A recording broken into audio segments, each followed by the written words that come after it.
Assalamualaikum warahmatullahi wabarakatuh.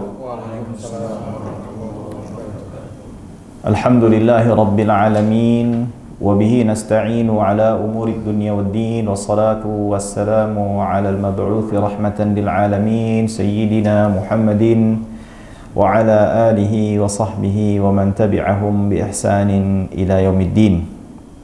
Ikhwas sekalian, alhamdulillahirabbil alamin, bersyukur kita kehadirat Allah Subhanahu wa taala, kita bisa berkumpul kembali untuk melanjutkan penjelasan serta pembacaan kitab Al-Yaqut An-Nafis fi Madhhab Ibn Idris karya Sayyid Ahmad Ibn Umar Asy-Syatiri rahimahullahu taala. Kita sampai kepada pembahasan ghuslul mayyit, ya, tata cara bagaimana kita memandikan jenazah, ya. Tentu ini bagian daripada fardu kifayah. Maka dari itu para ulama mengatakan karena memang memandikan mayit ini bagian daripada fardu kifayah, jadi nggak bisa tuh mandiin mayit itu misalnya kebetulan masalan mayitnya ini meninggalnya di air, di danau, di sungai atau di laut. Terus ya udah, oh karena udah kerendam, udah dimandiin, nggak begitu. Tetapi harus dengan apa? Dengan perbuatan, dengan orang yang memandikannya dari kalangan kaum muslimin, karena ini berkaitan dengan kewajiban kaum muslimin itu sendiri, ya. Jadi tidak bisa dikatakan terbebas sampai kaum muslimin tersebut dengan jumlah yang cukup untuk melakukannya, ya. Nah, mengenai memandikan mayit ini, ya, di antara adab-adabnya yang perlu untuk kita perhatikan terlebih dahulu sebelum kita bacakan apa yang disampaikan oleh penulis rahimahullahu ta'ala. Pertama adalah ketika memandikan mayit ini hendaknya memandikannya di tempat yang sepi, tidak ada orang yang melihatnya, melainkan siapa? Melainkan orang yang memandikannya dan juga siapa? Orang yang membantu, ya. Jadi jangan di keramaian, ya. Nah, ini kadang ada beberapa orang, ya, yang masih kayak gitu. Kadang-kadang tuh di depan rumahnya itu ada yang kayak gitu, kejadian seperti itu.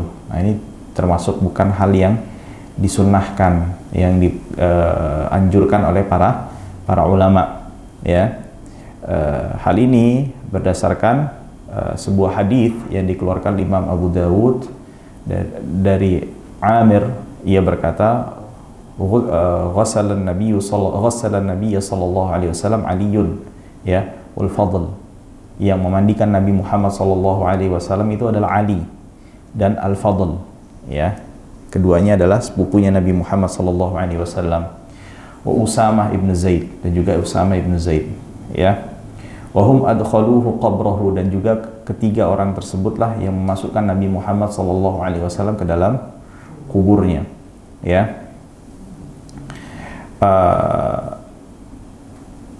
Jadi dalam artian yang memandikan hanya tiga orang saja, jadi nggak rame-rame yang memandikan Nabi Muhammad SAW. Jadi dari hadis tersebut bisa diambil pelajaran akan sunnahnya untuk memandikan di tempat yang sepi, jadi nggak dengan orang banyak. Dan juga untuk memandikannya, dianjurkannya itu di tempat pembaringan yang memang dikhususkan untuk dijadikan tempat memandikan mayit, ya, bukan di atas tanah, ya. Terus juga kalau bisa, kalau memungkinkan, memandikannya dalam kondisi mayit tersebut masih mengenakan pakaiannya bila pakaiannya itu longgar, ya. Longgar maksudnya apa? Kan nanti kita akan ketahui ketika memandikan mayit ini kita juga disunnahkan, ini bicara sunnahnya, untuk menggosokkan tangan kita ke beberapa bagian yang disunahkan untuk dibersihkan. Nah, kalau dirasa pakaian itu tidak mengganggu untuk kita melakukan hal tersebut, maka pakaian tersebut masih tetap untuk dikenakan agar dan juga tidak dilepas.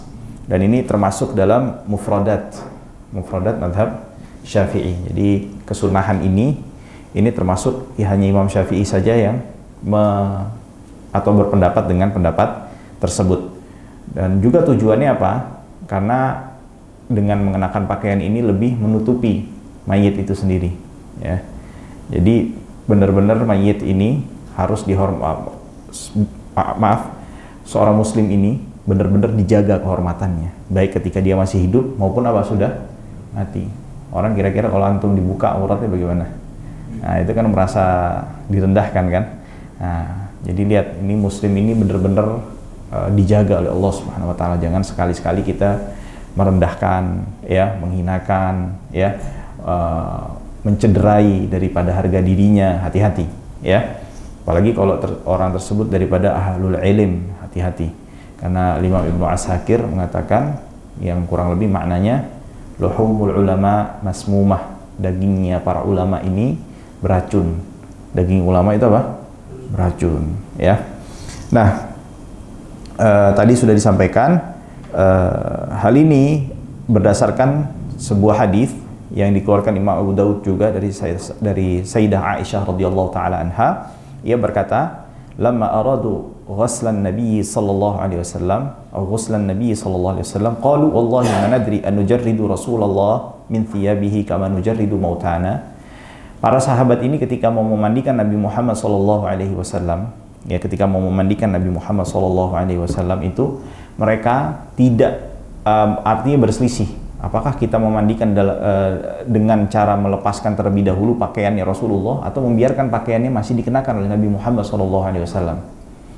Ya, nah, ketika mereka sedang berunding dan mencari kesepakatan, ya, tiba-tiba para sahabat ini diberikan rasa ngantuk oleh Allah Subhanahu wa Ta'ala, ya.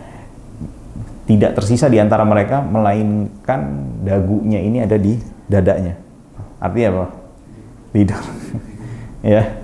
Nah, lalu tiba-tiba di dalam tidurnya mereka ini, ya, mereka mendengar satu ucapan. Ada orang yang memberikan arahan kepada mereka, "Anirsilun Nabiyya sallallahu alaihi wasallam wa alaihi thiyabah." Ya, hendaknya kalian mandikan Nabi Muhammad SAW dalam kondisi beliau masih dipakaikan atau masih mengenakan pakaiannya. Nah, pertanyaannya, kan di sini disebutkan mereka berselisih bahwasannya, ya, Nabi Muhammad SAW itu dimandikan. Mereka ini berselisih, apakah kita memandikan Nabi Muhammad sebagaimana kami memandikan mayit-mayit kami? Artinya apa? Kebiasaannya dilepas, atau kita memandikan Nabi Muhammad dengan cara yang berbeda dengan biasa yang dilakukan oleh para sahabat pada umumnya, yaitu dengan apa?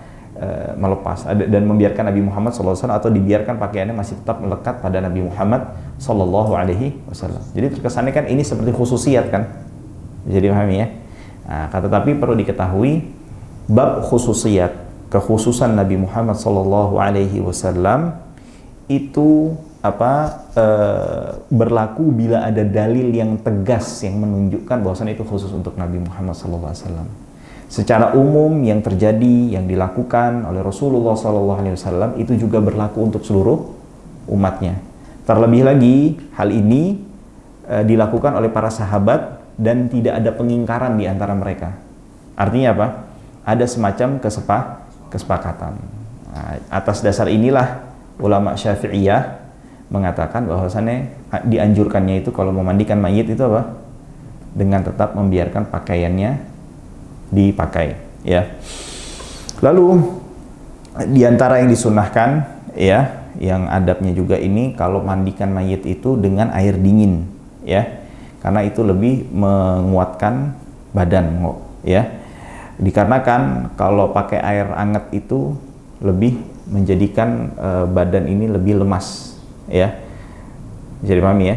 Nah, makanya kan kalau kita juga penelitian kan begitu, kalau mau buat relaksasi otot, kalau habis latihan tuh pakai apa? Air hangat kan.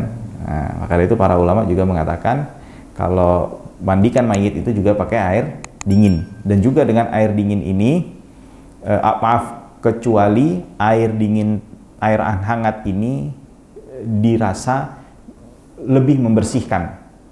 Ya, yang hal-hal yang mengotori pada badan mayit ini baru mengenakan apa? Air hangat, ya. Nah, dan juga mengenai orang yang memandikan, yang afdolnya laki-laki memandikan laki-laki, ya, dan perempuan yang memandikan untuk perempuan, ya. Akan tetapi diperbolehkan bagi seorang suami, ya, ataupun istri untuk memandikan pasangannya yang meninggal. Ya, karena kenapa hubungan suami istri di antara mereka itu belum terputus dengan wafatnya pasangannya. Dalilnya apa? Kalau mereka nggak ada hubungan, kenapa mereka lantas mewarisi satu dengan yang lainnya? Betul nggak? Artinya sebelum ke situ, kenapa sebabnya mereka mewarisi? Karena dikategorikan sebagai apa? Pasangan ya kan? Kalau istrinya meninggal, suaminya mewarisin nggak? Kenapa dia mewarisin? Sebabnya? Karena dia suami. Ya, betul nggak? Apalagi kalau misalnya suaminya nggak ada hubungan kerabat sama sekali. Kan ada yang masih hubungan kerabat misalnya, sepupunya. Nah ini kalau misalnya nggak ada hubungan kerabat, nah, apa haknya dia? Apa alasannya dia masih bisa menerima warisan daripada istrinya? Karena dia adalah seorang suami. Dan juga ini yang dilakukan oleh Nabi Muhammad SAW. Ketika itu beliau mengatakan kepada Sayyidah Aisyah radhiyallahu taala anha, siapapun di antara kita yang duluan untuk meninggal, memandikan satu dengan yang lainnya. Nanti kalau bisa Rasulullah duluan, ya Sayyidah Aisyah yang memandikan. Kalau Sayyidah Aisyah yang duluan, Rasulullah SAW yang memandikan. Ya. Nah, juga di antaranya yang disunnahkan, ya, atau yang diutamakan bagi orang yang memandikan ini siapa? Iya, betul, muslimin. Tapi kriteria orang muslimin seperti apa? Al-faqih. Al-faqih, orang yang mengerti agama, yang memahami masalah dalam menyiapkan jenazah. Itu yang paling diutamakan, bukan faqih yang alim. Enggak begitu, ya. Tapi faqih di sini apa? Orang yang benar-benar memahami masalah pengurusan jenazah, fikihnya, seluk-beluknya. Berbeda dengan menyolatkan. Kalau menyolatkan, yang lebih afdol itu keluarga yang terdekat. Karena kenapa? Biasanya kalau keluarga ini karena rasa sedih yang sedang menghinggapi hatinya ini, mendorong dirinya lebih khusyuk dalam berdoa kepada Allah Subhanahu wa taala. Betul kan? Nah, itu jadi sehingga ketika dia mengimami, menjadikan doa yang dipanjatkan oleh orang ini lebih khusyuk. Jadi kalau memandikan siapa? Faqih. Walaupun dia orang asing, tidak memiliki hubungan kekerabatan dengan siapa? Dengan si mayit. Tetapi kalau urusan apa? Urusan sholat, baru si siapa? Keluarga. Ya. Dan juga yang orang asing ini yang lebih dilakukan yang mana? Ketika mentalqin. Ya. Ketika apa? Mentalqin. Supaya kenapa? Kalau talqinnya sambil terisak gimana? Jelas nggak suaranya? Enggak kan? Nah, biasanya kan lebih tegar. Nah, itu dia. Maka dari itu kata para ulama, afdolnya yang mentalqin adalah orang lain, ya, yang tidak memiliki hubungan kekerabatan atau tidak memiliki hubungan emosional, ya, dengan si orang yang sedang menghadapi sakaratul maut. Nah, dan juga ini hal yang penting perlu untuk dipahami dan diingat bagi orang yang memandikan, atau maaf, hendaknya memilih orang yang memandikan ini adalah orang yang bisa menjaga rahasia, ya, menjaga amanah.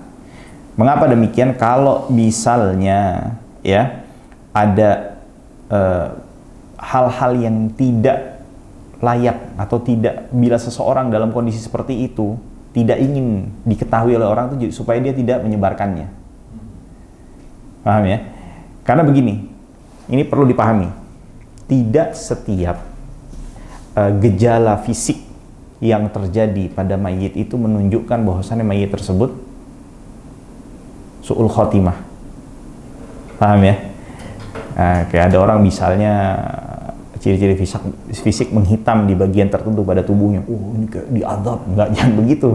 Enggak. Itu bisa jadi itu memang proses alamiah daripada kondisi dirinya, kondisi tubuhnya. Misalnya dia mengalami penyakit tertentu sehingga ketika dia meninggal muncul tuh tanda-tanda seperti itu.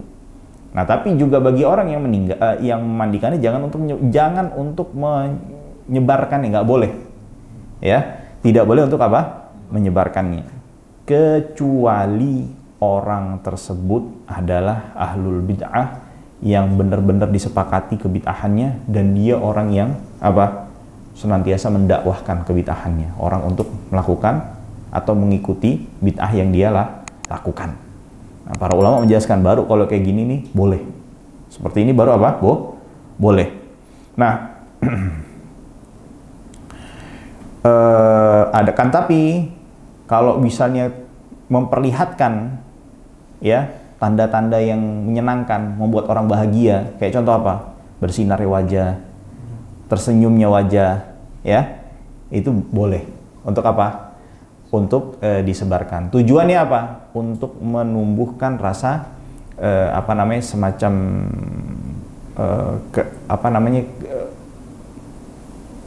agar orang yang mendengar itu bisa bahagia. Jadi semacam pelipur daripada dukanya, duka dari sebagian orang yang merasa berduka ketika ditinggal orang tersebut. Tapi perlu diingat juga, ini penting, tidak boleh untuk memastikan siapapun ya orang tersebut ada di surga ataupun di neraka, kecuali siapa? Orang-orang yang telah dijelaskan dan dikabarkan oleh Allah Subhanahu wa taala atau Rasulullah Muhammad sallallahu alaihi wasallam. Ya, kita Ahlus Sunnah wal Jamaah ini konsepnya, atau bukan konsepnya, akidahnya, meyakini orang yang tidak beriman dengan iman Islam itu dia berarti mati kafir dan dia akan kekal di neraka.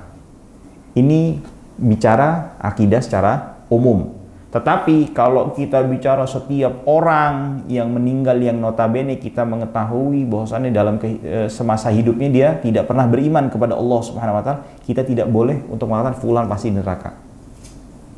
Personalnya ya, personalnya, orang per orangnya. Karena kita nggak tahu, bisa jadi apa? Di akhir hayatnya ini dia apa? Justru dia beriman. Betul nggak? Karena ada nggak orang mu'alaf yang meninggal terus dimakaminnya dengan cara pemakaman yang bukan Islam? Ada nggak? Nah, karena ada kejadian gitu, terjadi itu, ya. Nah, terus kita karena ngelihat misalnya cara pemakamannya tidak dengan menggunakan cara Islam, terus kita ngomong mati ini orang kafir, bla bla bla bla, kita ngomong ucapan hal-hal yang nggak baik, nggak boleh kan? Nah, begitu juga sebaliknya, ketika orang Muslim kita juga tidak bisa memastikan dia pasti ada di mana. Orang Muslim di surga, betul ya? Tidak bisa memastikan, tetapi kita bertafaul, semacam beroptimis lah, berharap bahwasanya orang tersebut akan ada di surga. Baik.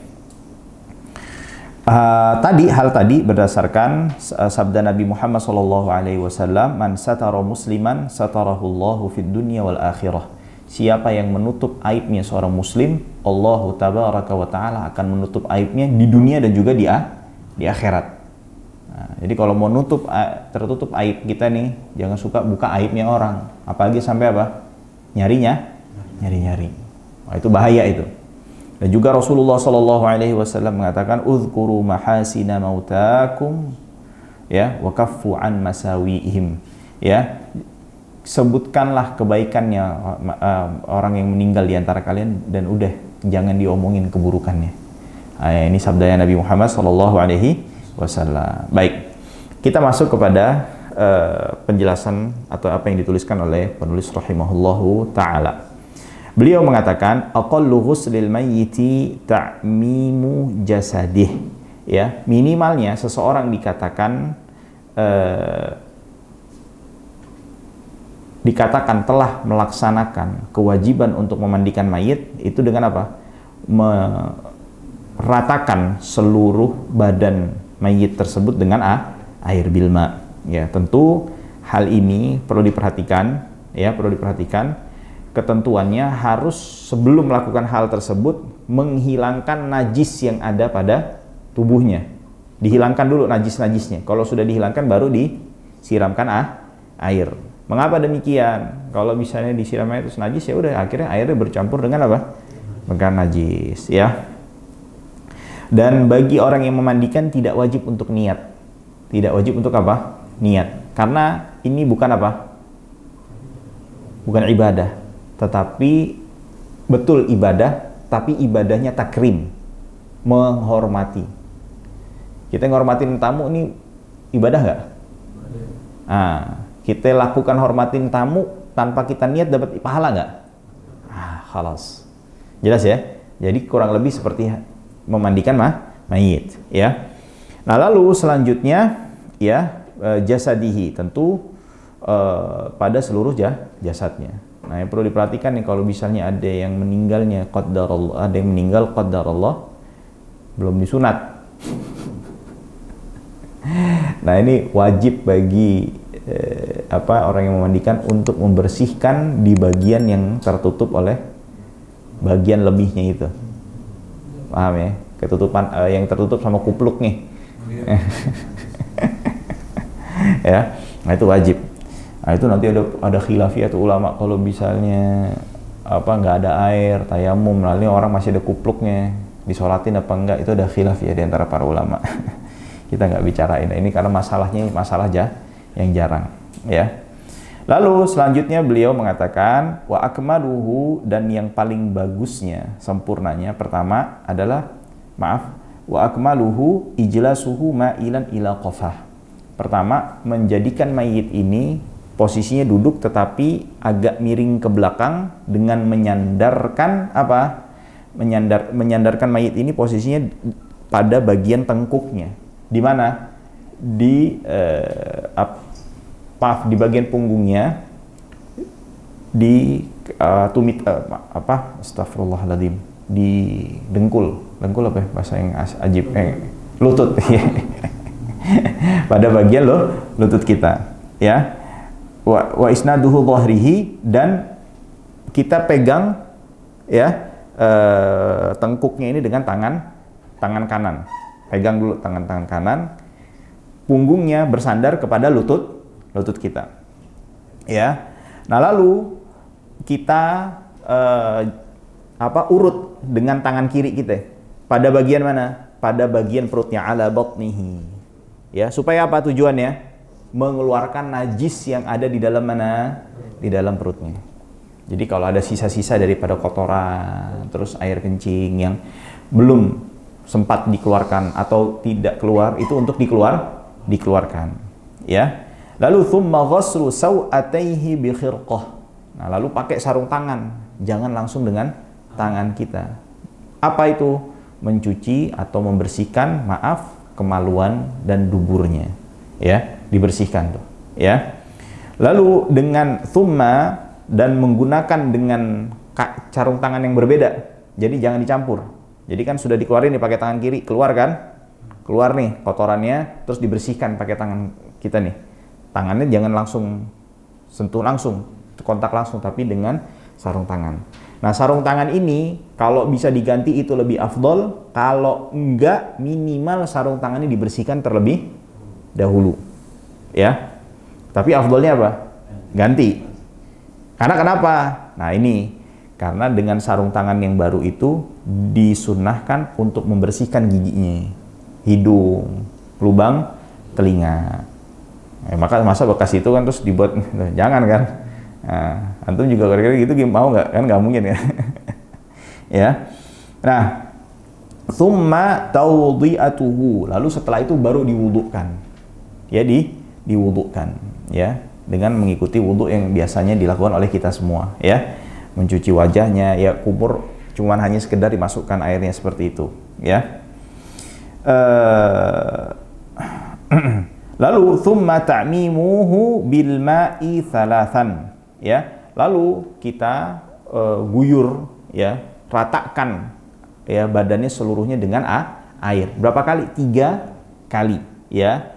Ma'asidrin fil ula, pada pada guyuran yang pertama. Guyuran yang pertama itu dengan dicampur sider, dengan sider, atau kalau kita ini sabun, ya, dibuat wangi, ya. Nah, disider. Baru setelah itu di guyuran yang kedua, ya, maaf tadi yang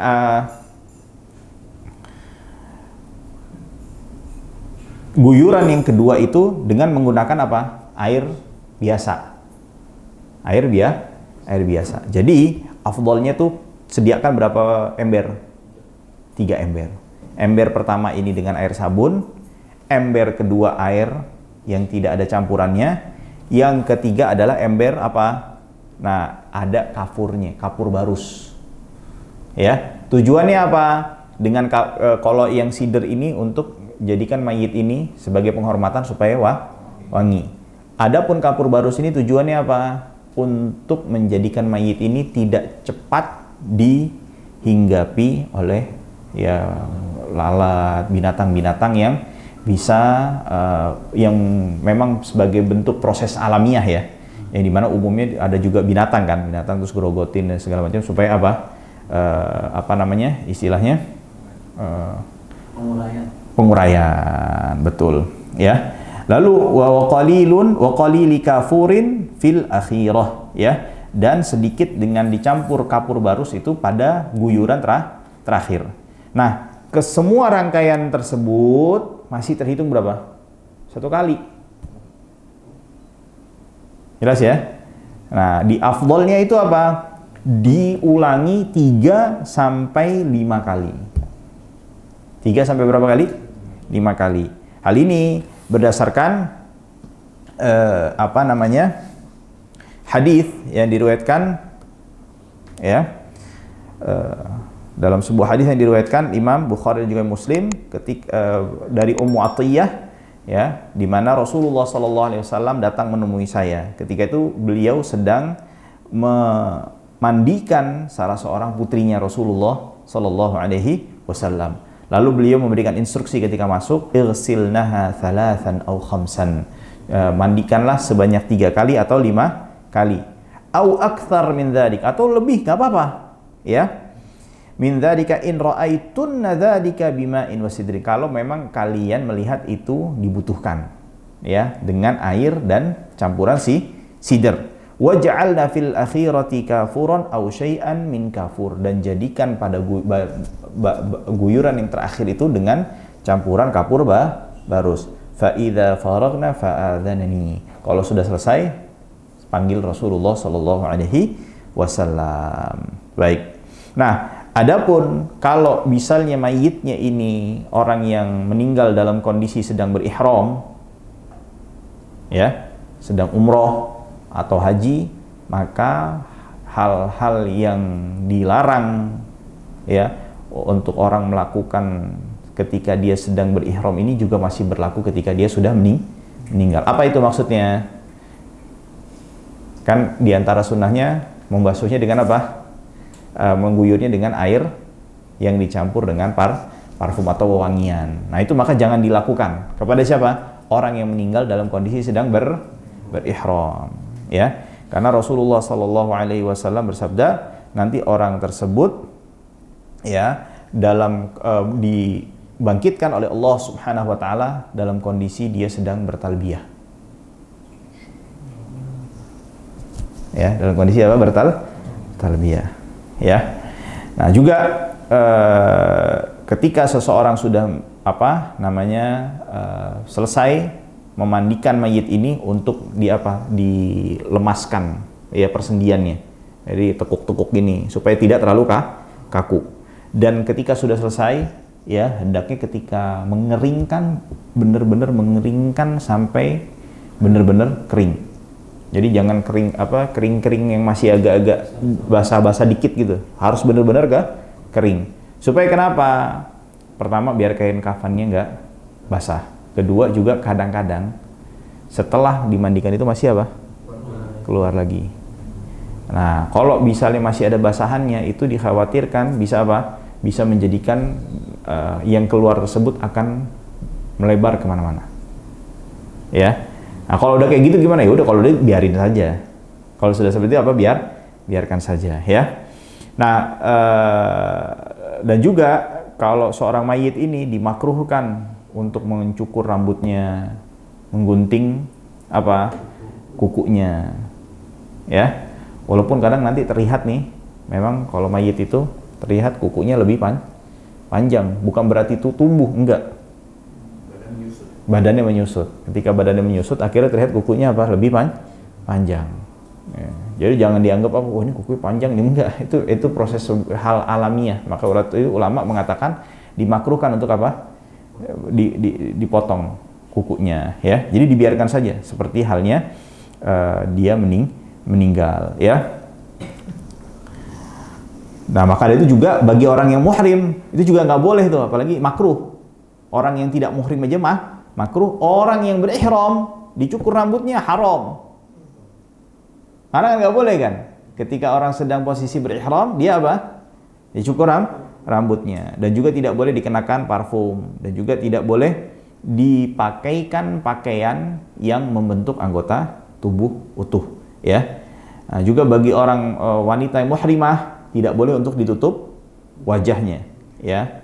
Dan juga kedua tangannya dengan sarung tangan. Ya. Nah, maka itu Rasulullah SAW bersabda dalam hadis riwayat Bukhari dan juga Muslim, wala tumissuhu tiban, dan jangan dipakaikan wewangian bagi orang muhrim dia meninggal, wala tukhammiru ra'sahu, dan jangan ditutup kepalanya. Ya. Nah, itu kalau bisa di Makkah tuh lihat mayitnya, kan nanti kan suka pas lagi diiring-iring dibawa tuh mau persiapan untuk disolatkan, terus kepalanya masih apa? Kebuka tuh, berarti dia meninggal dalam kondisi apa? Muhrim, dia dalam kondisi ihram. Ya, fa innallaha yab'atsuhu yaumal qiyamati mulabbiyan, karena Allah Subhanahu wa taala nanti akan membangkitkannya dalam kondisi dia bertalbiyah, ya. Lalu selanjutnya takfinul mayyit, mengkafani mayit. Nah, kita akan tangguhkan insyaallah di kajian yang akan datang pembahasan mengenai mengkafani mayit, tapi perlu diperhatikan bagi orang yang menyolatkan, ya, syaratnya menyolatkan mayit ini, ya, kondisi mayit tersebut sudah dimandikan. Paham nggak artinya? Arti kalau sudah dimandikan, kalau belum dimandikan kita menyolatkan, maka tidak sah, ya. Tetapi boleh menyolatkan mayit setelah dimandikan dan belum dikafani, hanya saja hukumnya apa? Makruh.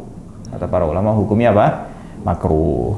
Baik, ini saja. Insyaallah kita akan lanjutkan di kajian yang akan datang. Wallahu taala a'la wa a'lam bis-shawab. Shallallahu wasallam ala nabiyyina Muhammadin wa ala alihi wa sahbihi ajma'in. Walhamdulillahi rabbil alamin. Assalamualaikum warahmatullahi wabarakatuh.